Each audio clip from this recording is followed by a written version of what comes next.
We're just normal men. What do you mean, normal men? We're just innocent men. Welcome to the RedAss Podcast, your home for Aggie sports, barbecue, music, and much more. And now your hosts, Rob White and Roy May. Howdy, guys. Welcome back to the RedAss Podcast. Today is Thursday, September 18th. I am Rob White, fighting the Texas Aggie class of 2014. And I'm Roy May, fighting Texas Aggie class 2015. Yeah, and it was an eventful weekend. Oh, it's a fantastic weekend. Yeah. Yeah. West Ham got absolutely slaughtered, and I don't care. Hey, that's how you know it's a good weekend. Yeah. And against our rivals, too. Like, we got punched in the mouth by the Spuds, and I don't care. Great weekend. Yeah. I love how that all transpired. That's crazy to me. What could be said about this game that hasn't already been said? That my blood pressure is back to normal. That's true. That was an all-time game. I was listening to the radio on my way home earlier, and that was one where, like, it doesn't matter, like, A&M fan, Notre Dame fan, football fan in general, like, it's like great ratings. Everybody in the country was watching that game, and the product couldn't have been more entertaining if you weren't an A&M or Notre Dame fan, because it was stressful if you're a fan of one of those two schools. Yeah. But just a slug match back and forth against what I still think is a good Notre Dame team. I think we said this at the beginning of the season. I thought they were a little overrated just because of what they lost, and I still think they're a good team. They're probably going to win out just because they have nothing on the rest of their schedule. I mean, there's some names, but they stink, like Stanford. You know, Right. Oh, Stanford. I mean, did you see the video from Stanford's home game the other day that was posted? I mean, there's nobody there. I mean, that's what happens when you sell out to go to the Atlantic for a conference and you're on the West Coast. Like, make all of that make sense. Them and Cal running off that direction never made any sense to me. But then again, the whole Pac-12 falling apart didn't make much sense either. But well, I think it's also fair to say, though, that Stanford is in football, they're like we are with basketball. Like, you got to win for people to come, put butts in the seats. it's And true. if you're not, there are a million other things that Stanford people would rather be doing. Well, and outside of Cal, I mean, you've lost all other regional rivals and all that fun jazz. I mean, you Yeah, lose them. so many things were lost with all this realignment. And not that I was staying up late to watch Pac-12, after dark for the rivalries. I mean, But it's fun. that's one of those where they've got to both be good for me to watch it, kind of things. Yeah. You know what I'm saying? Like, I'm not watching something that kicks off at 10 p.m. local. Mhm. Like, that's not happening. But yeah, what an absolute game. Kind of edge of your seat kind of football game. Fantastic performances from multiple people, which made us able to overcome 13 penalties and a punt block for a touchdown, and just it felt like most of the things that could go wrong, and some of them self-inflicted, did go wrong, and still able to win the game.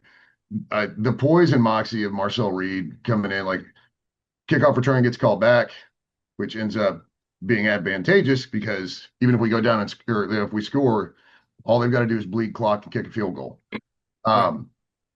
So it's kind of one of those things that works out well. It's just in retrospect, but just comes on the field, no nonsense, leads the team down the field, ding, ding, ding, ding. You start getting a little antsy about it. A couple of balls had to get thrown away. I thought when he scrambled to get the first down, that was on that final drive, it was almost like a turning point emotionally of watching the game. Mm-hmm. You're like, you know what? I still think we're going to do this. Yeah. And then to throw that strike, and to make that Reed progression, because they said it, that play was set up for KC, and then he had to read, that wasn't there, Kraber wasn't there, and then he knew he had a tight end on a backer. Yep. And these are the kind of things that we want to see. Like, we've talked about it. We want to see growth from year 1 to year 2, right? Right. That's a lot of growth in one play. Like, that is absolute proof that he is growing in his progressions and his just ability as a quarterback.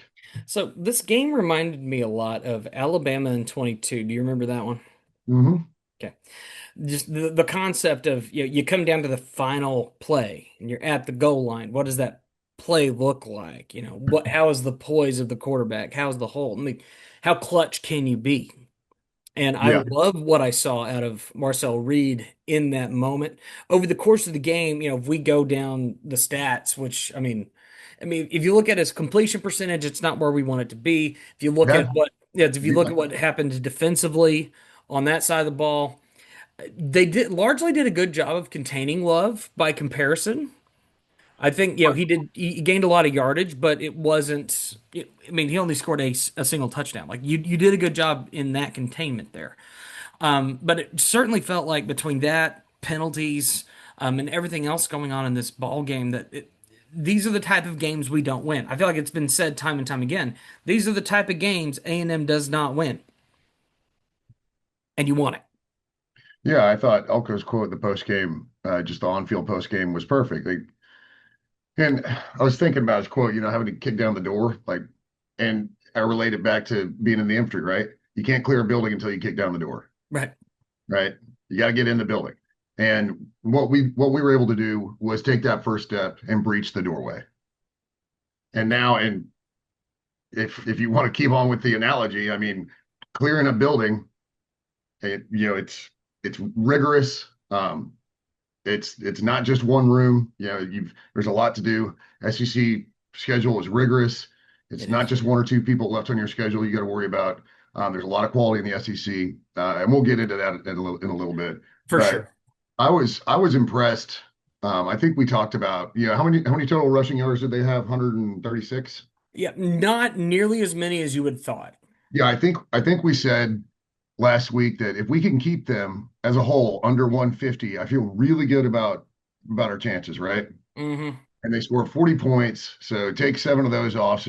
So they scored 33 offensively because of Yes, special because teams touchdown. yeah, kick return. Um, and I think CJ Carr is going to be a good quarterback. It's Yeah, something that we saw in the Miami game. We literally saw it, like him maturing before our eyes from drive to drive. yeah, And I think we touched on it. That last drive that he had, um, to score a touchdown against Miami. Yeah, their defense couldn't hold up on the back end, but that was a mature quarterback drive. yeah. And I think he's going to be. I think he's going to be a good one for Notre Dame. I do. I think he's going to be a good quarterback for sure. Looking at the stats here, one thing that really did benefit us, of course, was this. I mean, overall was the passing game.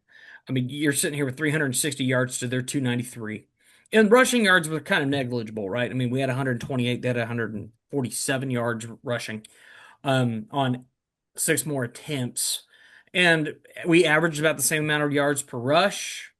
Big difference was we were getting those big passes. We were getting those big key plays when we needed them. And my goodness, Mario Craver and Casey Concepcion, we've said it before on this podcast. It's going to be said many, many more times. This might be the best wide receiver tandem in the country. Yeah, it's interesting. You look at the numbers. Obviously, Mario Craver leading the nation, which is bonkers. Last time since you go for A&M since Mike Evans, and then before that, I don't know. But because we know both are talented, is this a situation where they're paying a little too much attention to Concepcion, and that's why Cravers is being able to produce the way he is? Maybe. And if that's the truth, if they shifted over to Craver, now you have to deal with Concepcion. You still have Bussy and the unique offensive plays that they have for him, like his package, basically. And Yeah. then you also have Bethel Roman, who they raved about all spring ball. We haven't seen much of him yet. Not So yet. there are more weapons, there are more weapons that we have that we haven't even scratched the surface on. So it's exciting to think of, Marcel Reed, like you said, going for 360. I was looking at some kind of advanced metrics. Little loose with the ball. There were, Yeah. in theory, there were 4 turnover-worthy plays that weren't turnovers, but there were 4 turnover-worthy plays Oh, from yeah. our. So that's a concern. He's got to clean that up because, I mean, obviously turnovers kill you, right? I mean, that's just the name of the game. Ask DJ Lagway. Mhm. Links. But turnovers on the road in high stakes games they're just even worse because you fuel the fans, you fuel the team. Um, so I like where we're at as far as, forking up the ball, basically. We've done great with it so far. Obviously, we had two pretty easy tests, but a bad read and a bad throw goes to a defender, no matter if, they're at Utah State or Notre Dame. So a little loose with a handful of passes, but they didn't turn into them. Talking about a lot about the offense. Rolling back over the defense. You talk about the front seven. That they call them havoc plays, and our front seven created havoc on almost 13% of the plays, and Notre Dame was at 3%. Pretty good. That's a big difference when you talk about.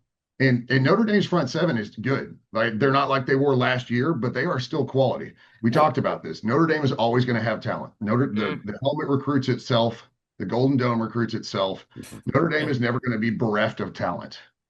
Yeah, so that's talent in that front seven, and for our offensive line to be able to withstand what they were doing, basically. And then on the flip side of that, for our defensive front to be able to create that much havoc on, again, what are 5 really good offensive linemen, and when it's Notre Dame, you probably guess 1 or 2 of them are going to end up in the NFL. Yeah, because Notre Dame churns that stuff out. Would have liked to see more rushing yards. Sure. 81 yards isn't great yet. So it's, when you talk about, like, if we're trying to pick this apart on the negative side, you hit on it, the completion percentages and what we want to see. And like running for less than 100 yards is kind of crazy.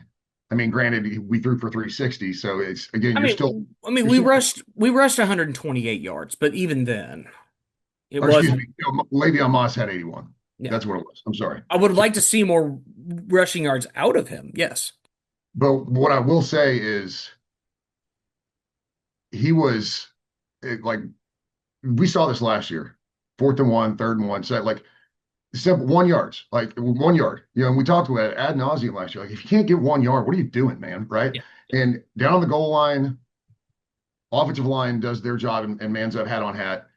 Le'Veon Moss mans up and just wills his way into the end zone. He scored 3 times. Yeah. I'm complaining about how few yards he had, but I don't care. Like, he's still producing. Yeah. You're scoring. To find the negatives. The negatives are really in the focus and the penalties. Yes. The miscues, and that's the kind of stuff.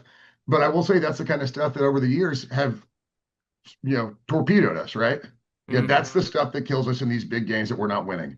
Well, we went on the road in a bit of a wine and cheese environment. Honestly, a crap ton of Ags. It was like, the audio on TV was amazing. It sounded like a bowl game, like they were 50-50 almost. But we went on the road, ranked opponent. We made a ton of mistakes, 13 penalties, had block punt, return for a touchdown, threw a pick, all these things going against us, and we still managed to win. And I think that says a ton about this team and a ton about the culture of this team, and the culture that Mike Elko is really instilling at Texas A&M in this program. And so I'm not going to sit here and berate a win. And, we've got an extra week to enjoy it, and I'm going to. But, these are small things that do need to be ironed out. It's turnover worthy plays kind of thing is a little concerning. But man, Mario Craver, Marcel Reed, like, those are dudes, man. Those are absolute dudes. And I wish Marcel would slide or run out of bounds a little bit more often. Sure.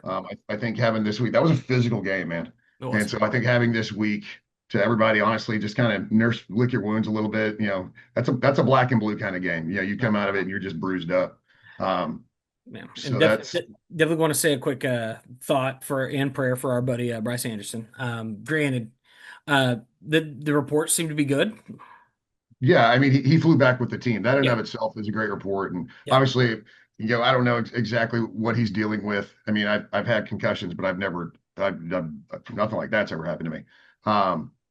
Like, I've been knocked out cold, but it was good to see him give the gig him on his way out on the stretcher. Great to hear the official release come out that he came back with the team on the team flight. Yep. Just no clue on how long it's going to be, for his return. But him playing football is a second concern, to his health. Always. Did you get a chance to watch the Pulse this week already? I have not yet. I'll tell you this much. You talk about culture. on this podcast and having watched that the culture of this team has shifted. These guys are mean. For lack of a better word. They went out there with the full intent of we're gonna punch you in the mouth, we're gonna find a way to win this game, walk out of here with the dub, and they found a way to get it. Once again, and not a perfectly executed game by any stretch of the imagination. You take away some of those penalties, you take away some of those other mistakes. I mean, right out the gate, we one of the big talking points with this game goes back to the hold at the end of the game. Once again, we're not going to sit here and talk one way or the other about it because the reality is penalties just happen, and or they don't. Missed. Penalties get missed. All Yeah, right. It's every game. And quite frankly, yeah. hey, Notre Dame, welcome to having SEC refs. They're awful. Terrible. And case in point, the very first drive, we go down the field, very first play, get the first down on a rush, looking good. Go back for a pass. There's a holding call, which was one of the softest holding calls I've ever seen in my entire life, kills that drive. And they blocked that ensuing kick for a return touchdown. I'd say it all came out in the wash just off of Yeah. that one play. Yeah. I mean, you can say holding's objective, but I mean, holding rules are pretty clear. I mean, it's pretty simple. They But are. there's holding on every single play in Every, football. yep. And we would all hate this sport if they called them all. Now, did one go our way? Yeah. You know what? It's about effing time something went our way in these big games. You know what? So Exactly. so you can go cry and whine about this holding call, and I've seen it all week with these people going back and forth with this Terry McCauley guy. And then people are going to come with receipts from the rest of the game and be like, yeah, what, like all these still photos. And they're going, what about this one? And what about that one? And what about that one? And he's just crying and whining. And I don't care. So it's something I've touched on this on the fan show. I'm so glad that we like TexAgs wasn't bombarded by like two or three threads that said, man, you guys are the nicest fan base ever. Thanks so much for visiting. And then basically saying, take the L. Like there was reports that some Notre Dame fans sat around some Ags that apparently were not very you know, stately. Sure. You know what? I don't care. I'm Well, sick of being the nice guy that loses. Sick of being the nice guy that always takes it on the chin. yeah, I mean that is certainly something that has to change long term with this fan base. I mean, don't get me wrong, we are one of the most hospitable fan bases in the country, and we will continue to be that. And I But don't want to be known as terrible travelers or like a trashy no, fan. That's not what I'm saying. What I'm saying is I'm just so sick of seeing those threads.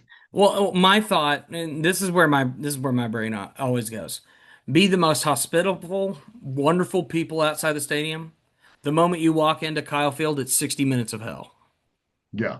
You And then know, when it's done, thank him for coming. exactly. That's the way it should be every single time. You don't have to go full on LSU, Tiger bait, Tiger bait. You don't have to go around barking at people like Georgia fans. You don't have to do all that.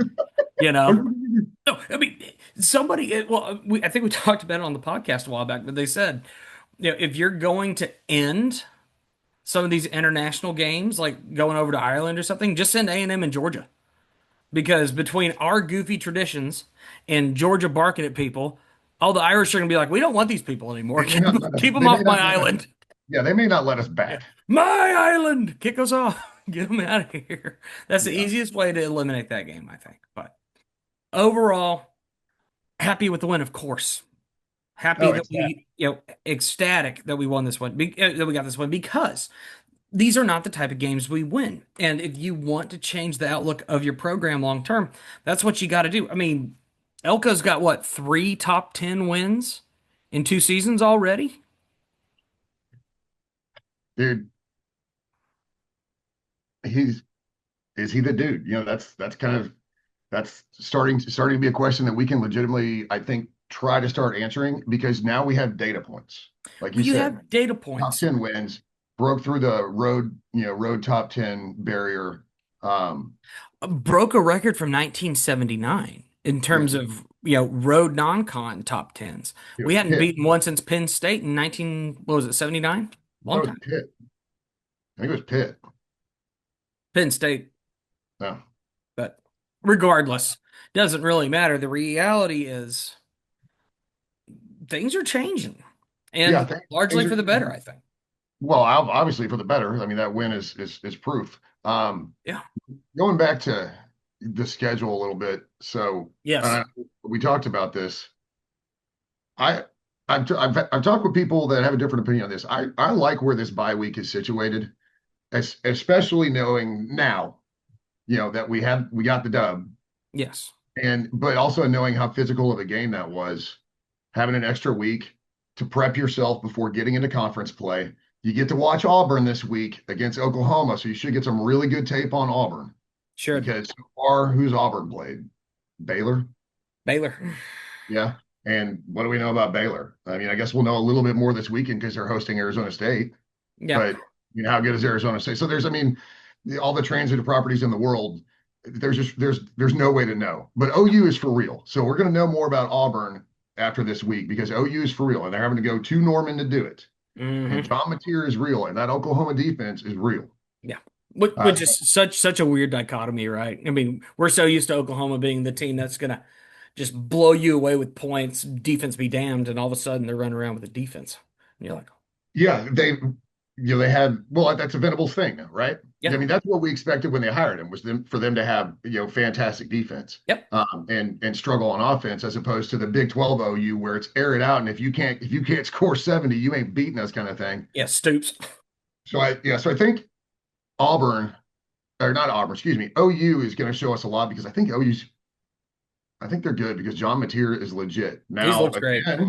again, this could completely swing the other way this week, It and could. Auburn pulls into Norman and just sets the Sooner schooner on fire. So, I mean, it could happen. It could. But the line tells you that's probably not going to happen. Again, the lines, you don't play it on paper, blah, blah, blah, blah, blah. But Yep. that's probably my favorite game this weekend It's is gonna be a good Auburn. one. But so we're coming off a bye, and Auburn's coming off what will be a tough game no matter what on the road at OU. And then have to go on the road here. They've got to come on the road here. And we talked about it, love the front end of the schedule being home, home, home, but then we're gone until after Halloween, basically. Yeah. So it's a tough schedule, but that second bye as well, I really love where that is, where you have 3 straight road games. Give them a week to come home and sleep in their bed, right? Like, Mm-hmm. don't be on the road for the weekend. That's a tough stretch because it's Arkansas, then LSU. Both of those games are going to be physical. Mm-hmm. Getting a week to get everything together, and again, kind of lick your wounds a little bit just from the wear and tear of being on the road right before you go to not a hostile environment by any means, but a Missouri team that looks like Drinkwitz has got it together with them. Yep. Now, that's another one where I want to see a little bit more out of them before I crown Mizzou, the kings of the old East. Yeah. But so where the buys are, I like it here. I know coming off a big win, you'd love to carry the momentum because you're kind of on fire. But I don't think there's like a massive amount of momentum right now because 2 of the 3 games you just played, you don't gain any momentum from beating them. Yeah. Like the only thing you can do is have negative momentum. Like the only way those affect momentum is always negatively if you lose to them. Mm-hmm. So I think just where we're at as far as having played 2 incredibly lesser opponents and having some questions from those games too, right? We had some questions about the run defense. We had some questions about not putting up enough offense, which is bonkers. Yeah. And questions rolling into South Bend. And while we didn't answer every single one of those questions by any means, there's obviously enough improvement because if you're making those mistakes that you were making, with Utah State and UTSA, you make those exact same mistakes the way you made them against a team as talented as Notre Dame, they would have run us out of the stadium. Yes. So there's improvement in those areas, but now there's question marks in others. And the others one, part of it is discipline, and that's disconcerting. But having this bye week, and I'm going to tell you right now, bro, I will donate to the program every week a folding chair if that's what Mike Elko needs. Straight up, I've already got 2 of them. He can have them and trash them, man. And I'll go buy a whole nother case, and I'll hand deliver them, up to Bright myself, because I absolutely love that. You know what it looked like? It looked like somebody that had done something wrong, that had done it wrong 100 times in practice, and he was just sick of seeing that shit. Like, just absolutely sick of it. Yeah. I loved it. Absolutely loved it out of Elko. A little passion goes a long way, I think. Well, and it's measured, right? Yeah, the measured anger. It's one of those things we talked about this all the time in the Army. A leader that yells all the time isn't effective. A leader that doesn't yell at all isn't effective. You have to pick and choose your battles. And I'm sure there was some emotion in it. This may not have been strategic for him to go over there and throw a chair, but he's picking and choosing his battles. What did we see with Jimbo? Every quarterback, when they're 5 yards still from coming off the field, he's 3 yards off the sideline, blowing them to pieces. Right. And then he's getting after him on the sideline. And you don't instill any confidence in somebody when all you're doing is putting them down and berating them all the time. Yep. And I think that's where you see it's again, we're going to use this word probably all year. It's a different culture because the leadership is effective in the way that they communicate with their players. It's not all yelling, it's not all hugging, right? It's stern. There's a clear chain of command, in this program. Yep.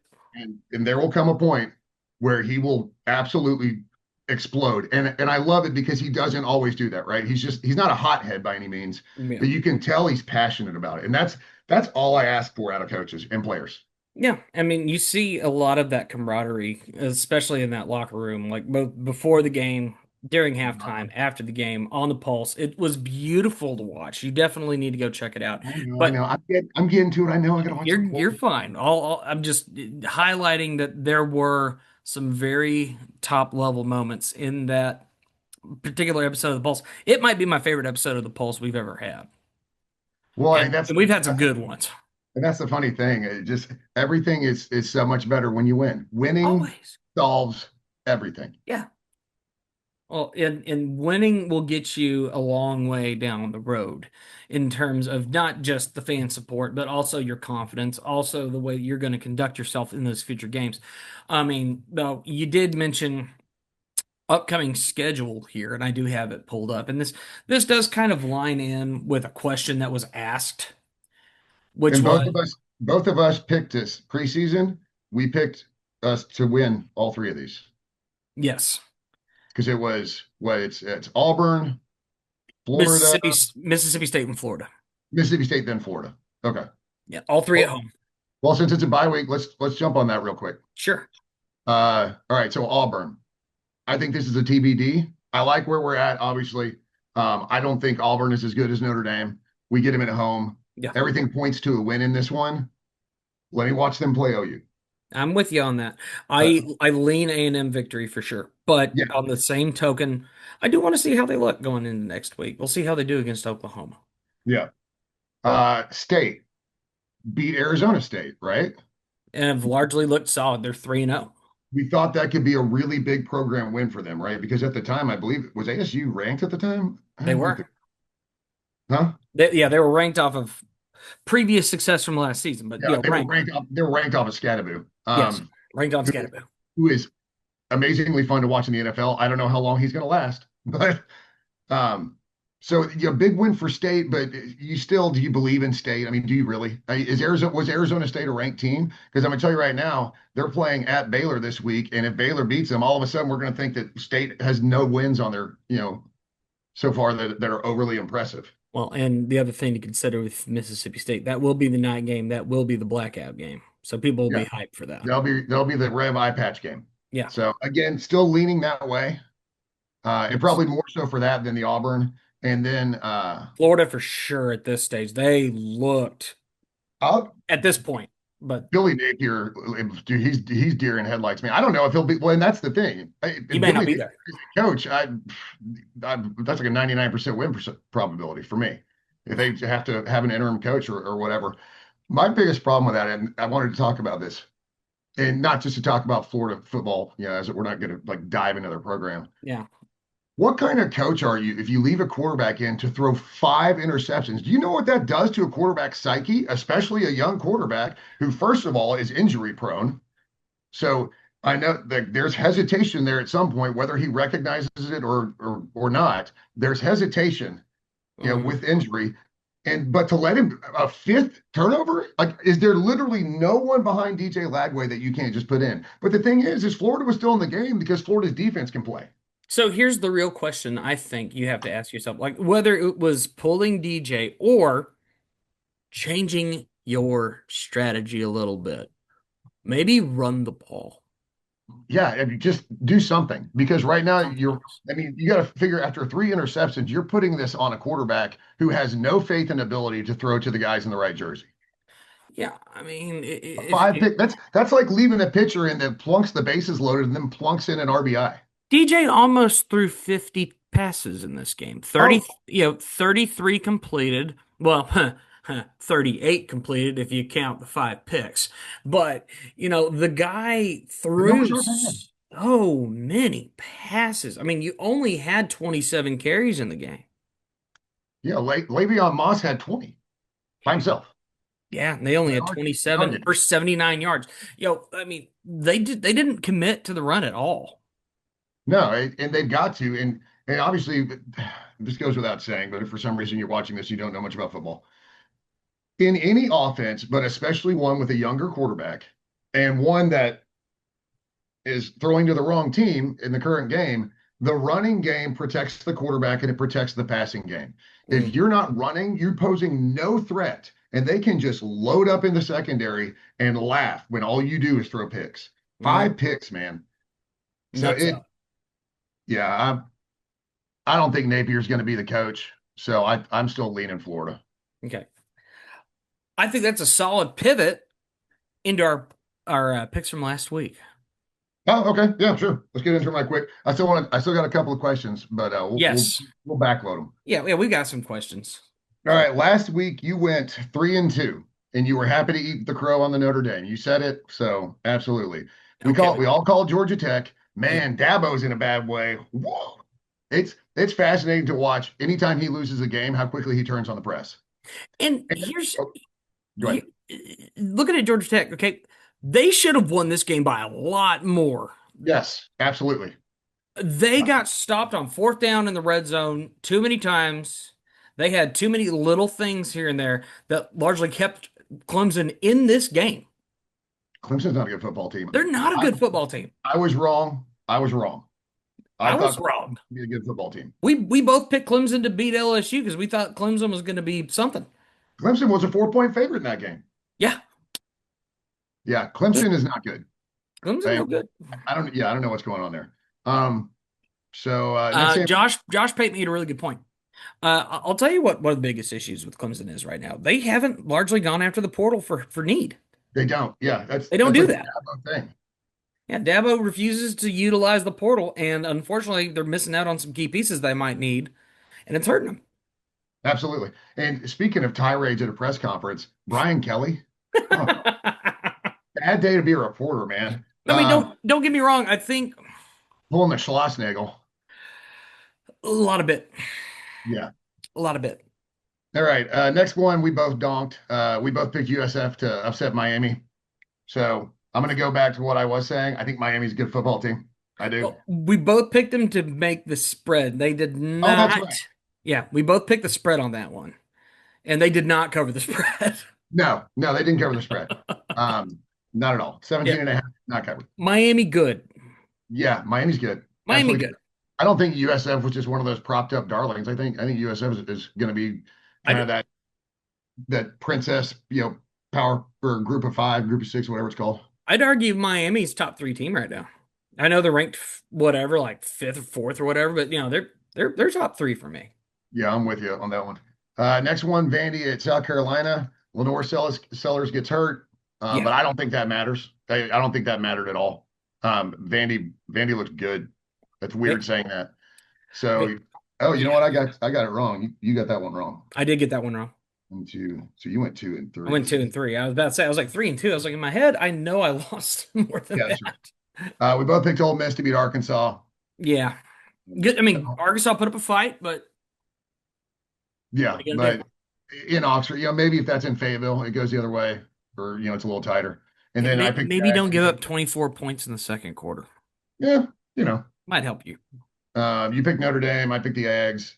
So you are now 8 and 9, and I am 10 and 7. So creating some separation. For now. All Don't right. you worry. Oh no, I'll screw this up. Okay, so there's not a lot of great games. There are a couple of good games, so I was literally looking at the lines. Um, uh, yeah, there's 3 top 25 matchups. Yeah. So we'll start with this first one. Tech going on the road to Utah. Tech is 17. Utah is 16. Utah is a 2.5 point favorite at home, which means this game is a coin flip. Mm-hmm. Utah's been good lately. Utah's been good. Like as a program. Tech's been good. Tech This Tech is surprising this year. Well, maybe they're not that surprising just because what they did in the portal. I think this is an entertaining game, if nothing else. But I think Tech gets exposed this week because they haven't played anybody. Like running up huge numbers on the Little Sisters of the Poor is not impressive. no, So I'm going to take Utah. Part of that is I like Utah, and the other part is I don't like Texas Tech. I like Utah as a program. I'm not talking about the state. fair. Yeah, it's having visited Utah over the summer, it's a little bland. Bland.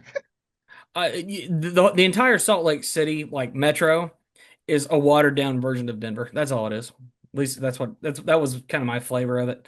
I mean, don't get me wrong, nice people in certain areas, but yeah, a little whatever. As far as the actual game is concerned, I'm kind of with you on that. I mean, the reality is Tech, once again, they haven't really played anybody, but I think this is a wait and show me for Tech.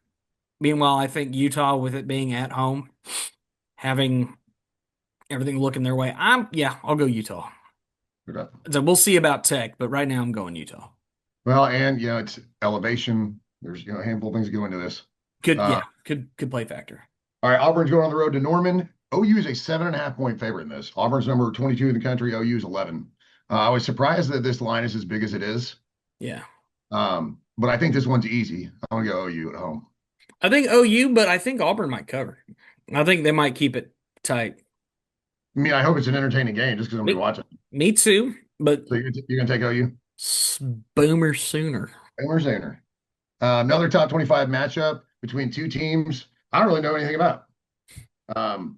I think I know something about one of them, but this is number 9 Illinois goes on the road to number 19 Indiana. Indiana is a 6.5-point favorite. They're ranked 19th, and Illinois is ranked 9th, and they are a 6.5-point favorite at home. The number 9 team in the country is a touchdown dog. Yeah. Well, and See, what I thought I knew is I thought Illinois was good. Like, I think Illinois is a good team. I'm not saying they're gangbusters or anything, but I think Illinois is a good team. they haven't given up more than 20 points in a game so far this year. Their one big win being over Duke, which we've established is not a bad football program ever since Elko left. We think it's a solid program. But that being said, yeah, and then you got Indiana. I just don't know anything about Indiana. I mean, who have they played? They've played Old Dominion, Kennesaw State, and Indiana State. 3 scrubs. Those are scrubs. Yeah. Well, and that is like extra frosting on the cupcake. You gotta make a slight detour for half a second. What on earth happened to Virginia Tech? Oh my gosh. What, Old Dominion didn't beat them. Old Dominion trounced them at their stadium. Fired their coach the next day. I don't have any. I'm speechless. I have no idea what's going on at Virginia Tech. If I was Virginia Tech, it's been kind of circling around on Twitter. I completely agree with the sentiment. Do you know who they should hire? Jimbo Fisher. I think they could benefit from that. That's an established name coach going back to the ACC in a program that has a lot of things put together that could be a very good football program. We saw that throughout the 2000s. Virginia Tech, not a bad program. Yeah. Might be worth looking into, Jimbo, if you're listening to our podcast. Sure he is.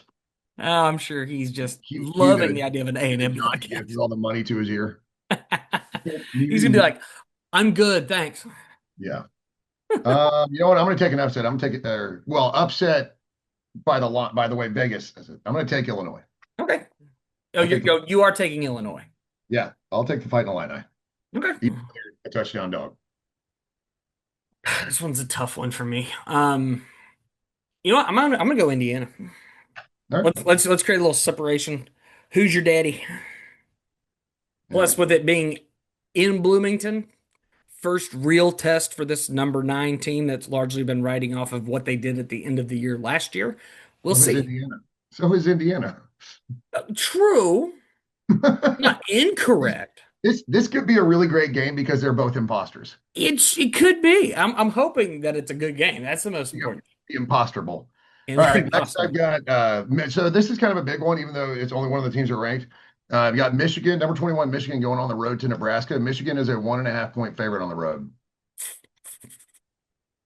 I think the Michigan quarterback is really bad. Yeah. Bryce Underwood, Hmm. his stats are atrocious. Yeah, I hadn't really looked into this matchup. I mean, I think it's a sneaky, interesting matchup Yeah, for sure. yeah. I mean, I pulled it because one, I think it could be a sneaky good game, and two, a 1.5 point line. Like I'm here for it. Um, I'm not a big Matt Rule fan, Yeah. uh, but Nebraska is undefeated, right? At this stage, Yeah, Nebraska's 3-0. yep, Michigan's 2-1. 2-1. Who'd they lose to? Michigan lost to Oklahoma last week or 2 weeks Oklahoma. ago. Yeah, yeah, 2 weeks ago. And my brain's not working. 2 weeks ago. It's a tough one. It is a tough one. I will lean. I'll lean Nebraska on this one. Okay. Um, yeah, it's so close, but yeah, I'm gonna kind of lean towards Mahomes 2.0. We'll see what he does. Dylan Raiola. What a dweeb, dude. What a straight up dweeb. No, I'm gonna go Michigan in this one Okay, cool. A little extra because separation. they're 2-1 despite Bryce Underwood. So if he can even put together half a performance, Sure. I like Michigan on the road. Yeah, we'll see how that one plays. All right. Um, For the last pick, yeah, what was yeah, I'd be curious about your last I pick. was sorting through the conferences just looking for a close line, and I landed on the American Conference. North Texas going to Mikey Stadium to play the mighty Army, the brave old Army team. North Texas is a 1.5 point favorite. Don't forget, Army went on the road to the Little Apple and beat Kansas State, who might not be that good, but I tell you right now, the roster on Kansas State is about 3 times the talent of the roster at Army. Army wins Uh, with grit. That's what Army does. Army wins with grit, and they wear you down. Uh, my mother went to North Texas. She doesn't listen to this, so I don't have to apologize to her. I'm obviously taking Army. yeah. Um, this one's interesting for you because you have Army who lost to Tarleton. Turns around, gets a win at Kansas State. That's a big win. Uh-huh. It's a big win, no question. Ooh, this is a toughie. Yeah, I mean it's a coin flip game. It's a coin flip game. I'll go Army. I mean the thing they really do have in their favor, honestly, is just they wear you down. Yes. And when you Um. play these lesser opponents like a North Texas, mm, like it's not a Big 12 team, it's not an SEC team. You know, you're playing OU and Norman, which that was such a fun game. They almost won a couple years yeah. back. I'm going to throw in like not a pick, but a sneaky keep your eye on it game. Hmm. Tulane at Ole Miss. I saw that. I considered putting it in, but the spread's pretty big. That's an Uh, old SEC rivalry from back in the day. yeah. You've got yourself Tulane, who is off of 3 solid wins to start their season. I mean, you took care of business against Northwestern. You squeak by South Alabama on the road. Yeah. But then you take down Duke, and you're feeling all right. Ole What? Miss wins this game. Ole Miss wins, but I think what's the line? I think It's it was like like 13 and a half. yeah. I think Tulane could cover. They I would might. in no way pick them to win that game. No. Worst But conference realignment decision ever. Tulane leaving the SEC. them, Georgia Tech, and who was the third team that left the SEC? Do you know? There were 3 former members. One is Tulane, one is Georgia Tech. Who's the third? I don't know. Sewanee. Oh yeah, The Sewanee Tigers, who are now D3. yeah, They made, like that's like something that Vanderbilt can at least hold on to, right? yeah. It's like For we sure. held out. Well, we're never getting rid of Vanderbilt because they're great at baseball. They're great at baseball, and I mean women's bowling. They're a freaking dynasty, man. Well, We got to keep that. well, and they bring the GPA of the SEC up substantially. No doubt. Sorry about you, Mississippi State. We'll cover that in a couple of weeks. Don't you worry. Um, yeah, but overall, I mean, yeah, not the most heated of weeks, but still some fun matchups coming up. Like plenty of downtime to enjoy it. I love a good weekend where we don't have to sit back and worry about anything. Maybe Texas will actually cover their spread against Sam Houston this week. We'll I see. can't wait. I can't wait to see Arch Manning bounce some passes in. Man, I don't even know. Like we were watching, so I'll kind of highlight what all happened with our day on Saturday. So we're out in Bernie getting ready to go play this show, and it's at a barbecue joint, no big deal. But we get out there to play, and while we're out there jamming ahead of time, we come out, go and get some food, and the Texas UTEP game's on. We're watching it, and all of us are glued to the TV, like right at the end of the first half. They end up scoring that touchdown, but it's 7-3, and you're watching Arch Manning throw the ball, and you ask yourself the question, huh? What's going on? Is it a mental thing? Is he actually hurt? Did we get some false Look, narratives from last season? Like what happened? I don't think he's hurt. I don't think he could beat out Quinn Ewers. And I think his mechanics are terrible. I think he sat around for 2 years in the program and twiddled his thumbs and didn't do anything to improve himself. And the flip side of that is his coaches aren't doing him any favors, and they didn't. There's where was the development in 2 years? The tape looks the exact same as when he was running around with a bunch of eighth graders, Yeah, in 3A football and leaves private school football in high school. I just think he's a bad quarterback. very well may be. I don't think he's hurt. If he's hurt, then the Mannings will probably end up suing Steve Sarkisian. I mean, if that was the case, I yeah. don't think he's hurt. I just don't think he's very good. I think his mechanics are terrible. Yeah. And he just looks lost out there, Hmm. which I'm totally fine with. I mean, doesn't hurt my feelings none, No, especially with our schedule coming up. So looking at some questions now, I know you said you had a couple that you wanted to bring to the table. Do you want to jump into ours, or do we want to go ahead and ask your questions? we'll answer the questions that we got, and then we'll do mine because if they're Okay. like question discussions, we can close it up with mine. All right, cool. So, Komodo Dragon Lizard Hominoid, he asked, uh, possible redo of the season outlook. I mean, I had us at 10-2, 7-1 in conference. So if you want me to, I don't know that I'm not moving off mine because I was pretty optimistic. I think he might have been talking more about you. He very well may be talking about me, and the reality is, Yeah, we're because eight, you were we're eight, eight, we're eight and five. four until we're not. Yeah, you So had if we're getting into the later stages of this season, let's say we're rolling into the Missouri game and we've won, we haven't lost yet. Obviously, that's going to have to change for yeah because me. you got well obviously we both of us had the Notre Dame game Yeah, as a loss, and then you had Texas Arkansas and and LSU. LSU. You had Yep. Arkansas and LSU as losses. I only had LSU, and then of course we didn't know Missouri was going to be humming like they are. We both had those, and then we had the next three as wins, and then you also picked to lose the Texas game, and I picked them to win. So I've got us losing to LSU 7-1 in conference, 10-2. So I'm sticking where I'm at. And that's great. And you're more than welcome to stay there. I think that's perfectly fine. I'm going to stay on mine for now because the reality is season outlook preseason does not dictate how we operate as the season continues to progress, right? I mean, things change. Plus, Outlooks of teams change. plus you said we're 8-4 until we're not. So Exactly. And at this moment, we're 3-0. Great start. Love that. Big win on the road at Notre Dame. Huge. But you have to get through November. You have to get through October this year. I mean, October this year is going to be tough for yeah. us. If you can get through October, November, and you're clean, you can survive a whole season. Yeah, you'll change my outlook. You absolutely will. But okay, Jonna said reaction. I don't think Roy has ever hugged me that hard. What are your thoughts for the rest of the schedule? Thoughts on Reed making his way onto the Heisman watch list? Of course, I have nerdy questions, but that's another time or place. Maybe breakfast soon. Totally fine with doing breakfast at some point if we can find a window to do it. So Uh, what was the first question?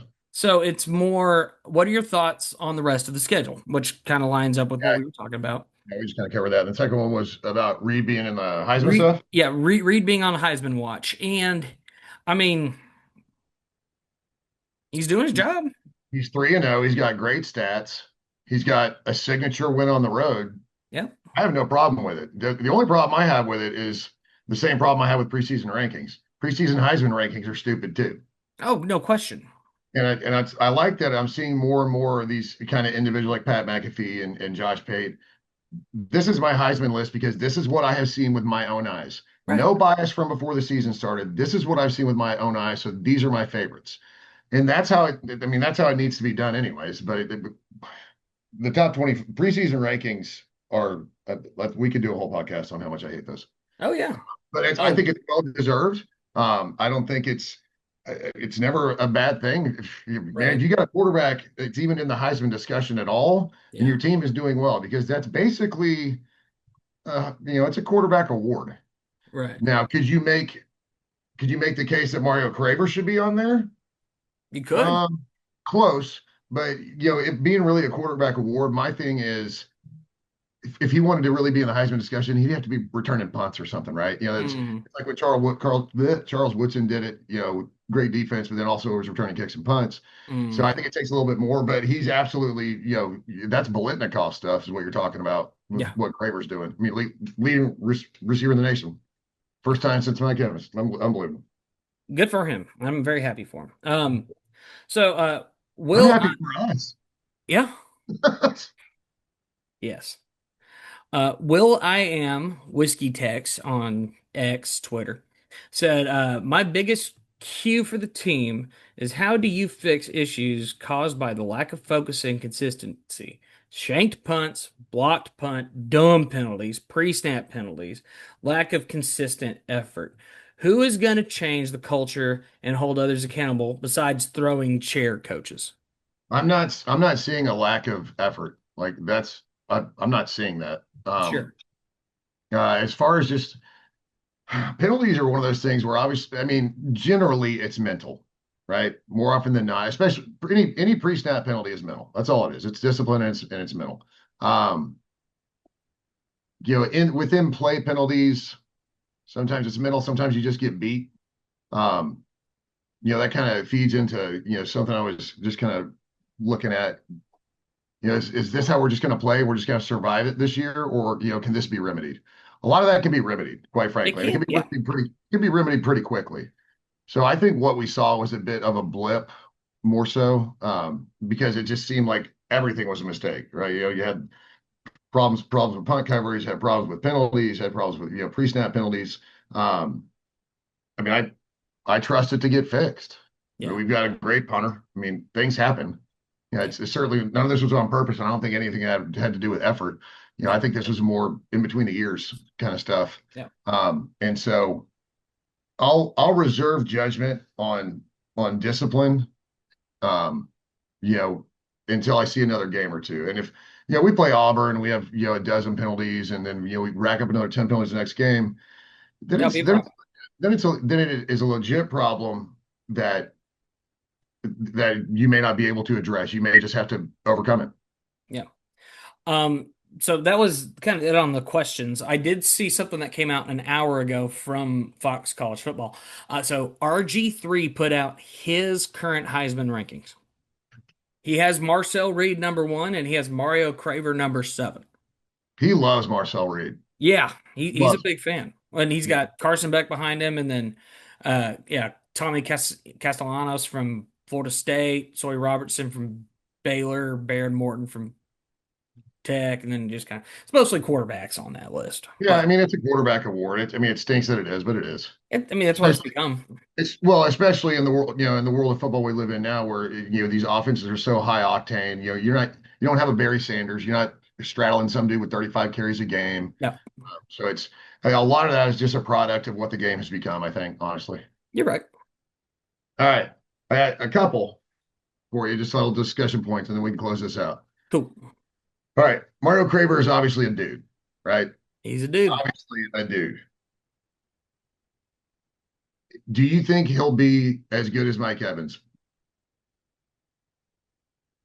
It's tough to say. I think he's early to ask these questions, but I mean, is he going to be the best receiver since Mike Evans? I think between him and Casey Concepcion, I think between those two guys, you're getting such great options. The reality is, I think it goes back to what we were talking about previous, where if you look at Johnny Manziel's era, whenever he was here 2012, 2013, he did have Mike Evans as his primary go-to guy for good reason. I mean, guy's big, he's tall, he's fast, physical. I mean, that was the beauty of Mike Evans. He could just bully you off the ball to get a catch and did Yeah. it multiple times for incredible plays. But you had great supporting cast around him too, like Ryan Swopes and Miles Kennedy and so many other great wide receivers in that core at that point. But largely the focus was largely on Mike Evans for good reason. And I think between Craver and Concepcion, one of these two guys is going to continue to keep cruising. I mean, hell, both. I really hope they both continue to do it. I think they're both going to contribute to how far this team can go. I don't know if he's going to be as good as Mike Evans, but I think he could be very, very good for this team. Right on. Yeah, For me, it's just, I don't know. The jury's still out. If it defenses is. start being on him, we have so many other weapons. But man, 207 yards in a game that's video game stuff. Well, you get 207 yards receiving. And then you had your other boy, Casey, who's over here getting damn near 100 by himself. And if you can really start keying off and making them focus on the passing game, you can open up the door for Le'Veon Moss to start running. You get Ruben Owens out there. You can get Yeah. Terry Bussey, getting him involved. That's the beauty of having a dynamic offense with a lot of good players and good options to work with. And kudos to Colin Klein. I thought he Yes. I thought he called a really, really good game. You score Yeah. 41 points, you called a good game. I know we've talked a lot of hell about him, especially last season with how much he struggled, but it certainly seems like he's turning it on this year, and I'm happy to see that. Well, you almost wonder, remember when they were talking about how, defensively they had to scheme because they were making up for weaknesses. Yeah. You almost wonder because I mean, think of the weapons we have this year as opposed to last year on offense. Yeah. Did he really have to scheme to make up for the fact that we didn't have near the talent that we do now? He may have. That's I mean that's part of it. Offensive coordinator has to know who he can trust and who can actually do what he's asking them to do. So maybe it's the combination of his development as an offensive play caller, but Sure. also that plus injecting just raw talent. And well, not raw. It's kind Talent. of fun. Yeah. All right. Last one, then we'll get out of here. All right. We just saw A&M give up 40 points and win the game. Can we sustain that in an SEC conference where, or like in conference games, the SEC conference, Southeastern Conference, Yeah. where teams are going to force you to win ugly? Do you think we have the offensive tools to win ugly? We could. I mean, I'm getting 2013 vibes. Both good and bad. Feels like we don't we've done well, against those lesser opponents, but even so, you gave up 20 plus in both of those games, and now you've given up 40 in your other matchup that you've had. You haven't largely had a statistically dominant defensive performance yet. Yeah, I don't mind. I don't mind the first two games. I mean, again, those are Right. third stringers that backdoor covers, that kind of stuff. I get that. Um, But you but get yeah, you, it's just curious. It's something like that. I personally, I mean, it's you got to be balanced in the SEC. You're not. This isn't. It's not the Big 12. You're not going to go out there and be in a lot of 60 to 55 games. So I while think I think the passing game is dynamic enough to keep up, I just don't want to be in that situation. no, I think what will benefit this team in terms of being able to win games despite poor defensive performance is going to come down to key stops when you need them. Get those key stops and consistently attack on the offensive side of the ball. Make those opportunities. Don't give them a chance to catch back up with you. Don't end up in a situation like we did in Notre Dame where you're immediately in the hole. Get out in front of them, stay ahead of them. Well, we know just how much of a grind it is in the SEC, and a Yeah, lot of that's just because of the line play. My thing is, we couldn't get off the field against Notre Dame. They convert a lot of third downs, they did. and so that's kind of a real key. I mean, there's no one statistic that will tell you any tell you everything, but getting off the field on third down is important. That long drive that Notre Dame put together, like 6.5 minutes, something like that. Yeah, down and distance. I think you got Get to back. keep You know? you got to keep them backed up. I'm thinking long third down attempts, force them into low percentage plays, deeper passes, that kind of deal. Create opportunities, and a big one because you did get one in the game, but I think you need more. Get on the turnover game. Start getting after the ball on the defensive side. Force it away. I don't care if it's an interception. I don't care if you're having to strip it from the guy. I don't care if you're having to strip it from the quarterback as you're sacking. But get that ball out. Create opportunities for your offense to go out there and do their job. Yeah. Even, I mean, honestly, even if it's not great in turnovers, just get off the field. Get off the field. No, because Huge. I mean, it's get your offense out of rhythm because they're just sitting there and waiting.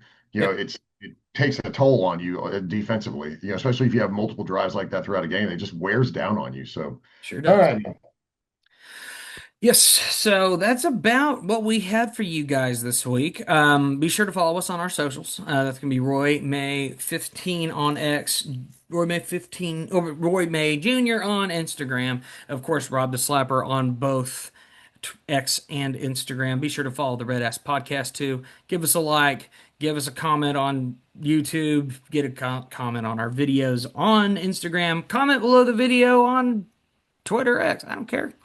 Just interact. Show us you're yeah, out there. Say hi. We appreciate always, y'all listening. It's great. always open for questions. Always open for questions. And as we've proven time again, I was hoping for more this week about some less football related questions because it's bye week. We got time.